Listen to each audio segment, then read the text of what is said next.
Alrighty guys, how's it going? I'm gonna go and look through some of the challenger tier people that are currently playing a game, and I was trying to find a Twitch streamer that was like just starting a game, but it seems like everybody's pretty much knee deep in something. Not really finding anything that's just starting out, so we're gonna jump through and let's spectate Goldenglue, see how that goes. Hopefully they're not too far along in the game. If not, I guess I'll just start this over and we'll see what we can do. Got some pretty big names in this one. We got Kirei, Dig's new jungler. Need to see him. Good to see him out. Translogic. He's currently playing on, I believe it's Team Liquid Academy. And we also got, let's see who else is a big name here. That's pretty much it that at least that I recognize. Nobody else really that huge. As far as team comps are concerned, we got a pretty interesting one out of them, that's for sure. Let's go ahead and set this up. We'll start commentating on it, I guess, after this gets underway. Not really sure how laning phase went, so I don't know whether GP or Kennen went top, or whether Fiora or Rumble went top. It's an interesting kind of flex picks that they stuck into this game, but there you go. It's Challenger solo queue logic, I guess. Trying to make the outplays. Ooh, and Jinx Mark comes in the middle. Doesn't really get a whole lot done. Probably more to clear the creeps than it was to really get damage done. And way too much HP for a kill. So on both teams, we have a real lack of CC and a lot of melee champs. So we're going to see a lot of in-your-face fights with lots of damage going down. But not really a whole lot of huge mechanical outplays, but we'll see what these guys can pull out. Looks like blue side is ahead by just a little bit, a little over 4K, or excuse me, a little under 4K. Oh, now right at a little over. But we have the kill lead is quite a bit into blue team's favor, as well as the tower lead. Yeah, it looks like red team still hasn't managed to take a tower down yet. So Goldenglue is in trouble. Ooh, we got the smite steal coming out of Bob Jenkins. Easy Q coming in. He's getting the damage down to get the maximum amount of damage out of his Q, but he got stunned and wasn't able to follow through with the resonating strike. Trying to dive underneath tower. Ooh, that's all she wrote. Ooh, Ezreal. Ultimate just a little bit out of place. Wasn't quite able to hit him. Goldenglue come back up to support just a little bit and try to make sure that they don't completely take down the tower. Rising here, trying to keep top lane push. It's going to let this next wave crash into the turret and maybe get a little bit of damage done. But they're going to need to keep grouping in order to keep this lead ahead. Kirei coming up here to see if he can make a little defense on the tower. They got a teleport coming in. Going to try to make an engage happen. Kirei is going hard on the chase here, onto this Bard. And the attempted stun coming out of Bard, but it looks like it just barely misses Bob Jenkins. And they're going to go ahead and just completely disengage off. It looks like that was the main point of the Bard Tempered Fate anyway. Kirei popping some of the move speed on Poppy. Bard able to give them his safety with his magical journey. And for the most part, it looks like red team is really just going through the jungle, trying to find, not necessarily an advantage, but keep themselves afloat with jungle creeps, keeping the waves bounced off their towers, and grabbing the CS there. Although it looks we have constant pressure from She-Limp on Lee Sin, constantly going after these jungle camps and Poppy while he's jungling. Not exactly going to be one of the easiest duels that Lee Sin could take, but on the team he has pretty good chances of at least stealing the creeps off of him. Keenfo. I wonder if Keenfo is actually one of Keen's Smurfs. I wouldn't be surprised. But it looks like blue side is still just keeping up that advantage and keeping the minions pushed into towers, trying to get red team to lose as much CS as possible. As far as item-wise, it doesn't look like any of them can compete really in any sort of team fight, which is perfect because what they're doing is just taking these little engages here and really going for it. Ooh, and Kirei tries to throw off. It's really telegraphed when Poppy tries to shoot the ultimate there. So Ryzik knew immediately that he's got to flash out of it. A Rumble ult. A really open corridors. Wasn't really able to hit a whole lot. Ooh, Tempered Fate is going to miss everybody. Sheila went to go for the ultimate, or for the kick on Goldenglue there, but wasn't able to connect. Ryzik drops the ultimate down, and Bob Jenkins. Zhong just threw most of it, but ended up picking up the kill on him anyway with Fiora. Gets the heal, but he's in the middle of the whole team, not gonna be able to do a whole lot. Keen also in a pretty rough spot with a lot of HP down on red side, but a well-timed bubble from Goldenglue is able to pick that up.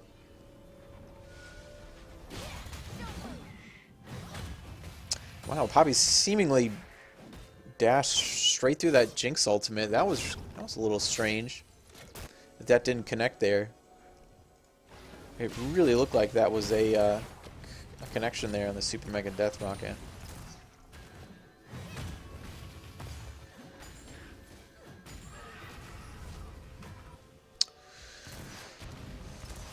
So let's take a look at some of the item builds here. So Jinx decided to forego the completion of Infinity Edge in order to grab the the Runaan's Hurricane, as well as a little Vamp Scepter. I'm guessing probably had a little bit of a tough time in lane with their negative there, especially with Goldenglue and bot. His mechanics are pretty spot on, so I'm sure those bubbles came through abundantly. Dragon picked up again for Lee Sin on the blue side. She limps, so there brings them up to 2 dragons to none on red side. Like I said, they're pressured so much into their turrets, they really don't have any time to move out and try to pressure any objectives on the map. Ooh, and there we go. It's going to be the Q and the traps going down. Not much Goldenglue could do there. And a very easy pickup for blue side, but at least they were to make the trade and take Jinx out. Jinx way out position there. She moved all the way up to right here, whereas if she would have moved into the lane, there could have been plenty of ways that she could have avoided the unknowns and the Poppy coming through, even though they saw her coming through the bush. Very poor positioning out of the Jinx right there. Led to her death. So small win. Lee Sin going back to base and picking up a very strange build, building the Boots of Swiftness on a Lee Sin. But he's going for the map mobility as well as mobility in fights. Try to keep things going. Poppy's trying to bait this out and see if Ryzik takes the bait, and it looks like he does. Comes through, sends the ultimate through on Kirei. He's got the damage, but does he have enough time to take him out? And looks like he will not be able to. Super Mega Death Rocket comes through, but not in time. Kirei is able to get out, and Transox is able to take out the rest of the damage and finish off She-Limp. And Red Team is really taking advantage of their groups here and the map awareness of Blue Team, and are able to grab 2 kills and a tower, swing a lot of gold in their favor, bring it down to just a little over 1k. Really only about a few minutes ago they were at 4k, so that's a pretty big gold jump.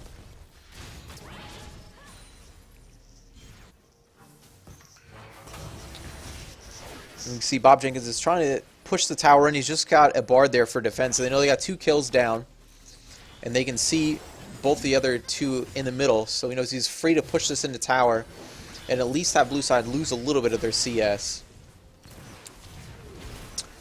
Pretty Raheem and all them. Ooh, the Tempered Fate goes through and a complete miss.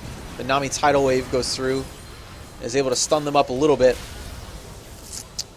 And that follow-up from Lee Sin, as well as the Fiora here, is able to push them back Super Mega Deathware would have connected, but Ryzek is able to secure that kill just before, and Jinx is denied the assist.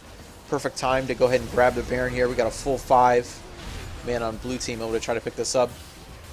Goldenglue might try to play a little distraction game, but really only distracting the Bard. It's not able to do a whole lot. And blue team picks up a Baron pretty easily. Limp with a pretty easy Q. And the ultimate is able to take him right out. Dragon's Rage. So now with Baron picked up, it's going to be a lot harder for red team to siege in, obviously. They're going to try to go on the offensive. More than likely, looking at the map coverage, probably towards top or middle. We'll see what happens. Translog is going to be taken out here pretty quickly. Ooh. The Jinx player is mistiming the W there on Zap. Not able to pick up the... Or they are able to pick up the kill on Bob Jenkins with him being such low health, but could have easily gotten out of that. His mispositioning is pretty questionable, especially for a challenger player.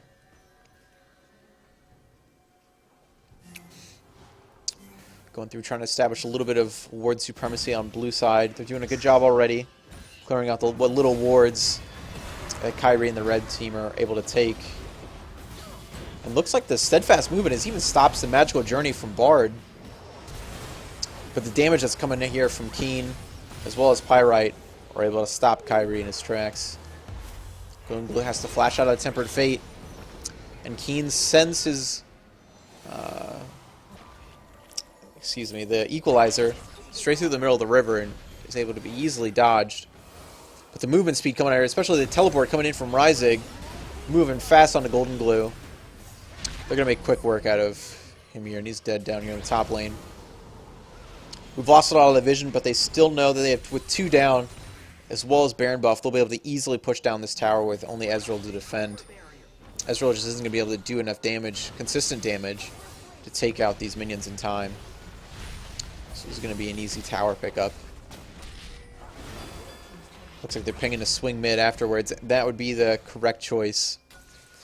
Pull out the guaranteed gold rather than trying to push their luck and grabbing an inhib turret.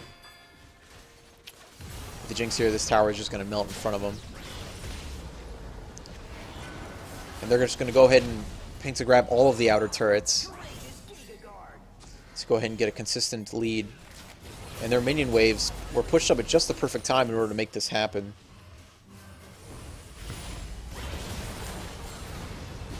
So Poppy going in with... Poppy's still going all defensive. She's not going to do a lot of damage. But Translogic on the Gangplank is really able to secure these kills for the team.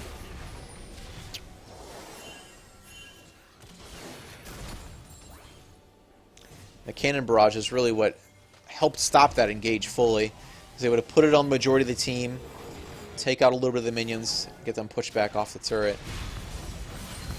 Kyrie's still moving in here on this Jinx, constantly mispositioning herself. And picks up an easy kill. Ryzek is able to pop the ultimate. Let's see if he's able to get out. Nope, Translogic with the fast fingers. The flash Q is able to take him down quite quickly. And Keen finally finds a good position to throw down the Equalizer. But Bob Jenkins is there just in time. And a well-timed ultimate from Pretty Raheem is able to take him out. So all in all, it looks like red team took a little bit more off that push. Excuse me, they were able to take more kills off that push. Not necessarily more gold. Still quite a bit behind now. That 5K gold lead. Let's see if they're able to start to push their advantage back in their favor. We got the furthest outer turret that Pretty Raheem is pushing in there on bot side. More than likely, he's got a pretty decent-sized minion wave here, but a full health turret. See, at level 14, you should still be able to take it out fairly easily, and it looks like he's going to. Shelly coming in for the defense. Again, his very poor aim Zap. He's able to let him take it out very easily. I don't know, I really feel like I'm bashing this Shelly guy pretty hard, but yeah, with 7-7 score, he's been very deserving of it this game. We'll take a look at the item builds again. We have, looks like in the bot lane, the item advantage would definitely put in Pretty Raheem's favor on Ezreal. With the Manamune morphed into Muramana, the Blade of the Rune King, and the Iceborne Gauntlet, as well as the first step to Lord Dominic's Regards with the Last Whisper. He's able to put out quite a bit of damage, even on some of the tankier targets, as well as do the appropriate amount of kiting in order to get his team into position fast enough. Because like I said, with a majority of melee champions in their team, with really only Goldenglue and Nami and Bob Jenkins on Kennen, it's difficult for them to follow up without really any hard CC. So they're really going to be reliant on the Ezreal's Iceborne Gauntlets as well as Goldenglue's Tidal Wave in order to set up some of these fights, unless they can flank him and catch him off guard. Looks like right now we have Kirei going in there to set up the flank. He's got behind Keen. Gangplank Barrage going through. And Nami Tidal Wave. But Kirei just doesn't have enough damage to really secure any kills here. And he's taken down very quickly by the blue team's collapse. Super Mega Death Pocket goes through and completely misses. Rising flashes in and gets the Q procced off. And they're able to put through just enough damage in order to take out Goldenglue before the bubble is able to CC them. Red team is going to try to make a defense here on this turret, but there's just nothing they can do with 5 on the enemy team. Bob Jenkins is going to try to make something with a Slicing Maelstrom. Not able to get enough stuns down and enough damage in order to take out the whole team, but he does take down Keen on Rumble. They're still making short work of that turret. Pushing in there. They're pushing... Excuse me, they're pinging towards to take out the inhib towers. Excuse me, the Nexus towers. And with Jinx, with her attack speed on him, and Q leveled all the way up, which I'm sure she does. Yeah, level 5 Q. She's able to have quite a bit of attack speed, and that is going to end the game pretty concisely. They faltered a little bit there with losing some of those kills in the top lane and having a sort of lost sight of their objectives. But they're able to pull it back in the end with some poor team fights and poor engages out of Kirei in order to bring the game back. Man, this is not looking good for Dignitas this season. But yeah, short stream. We'll just use a small clip. Hope you guys enjoyed. Thanks for watching.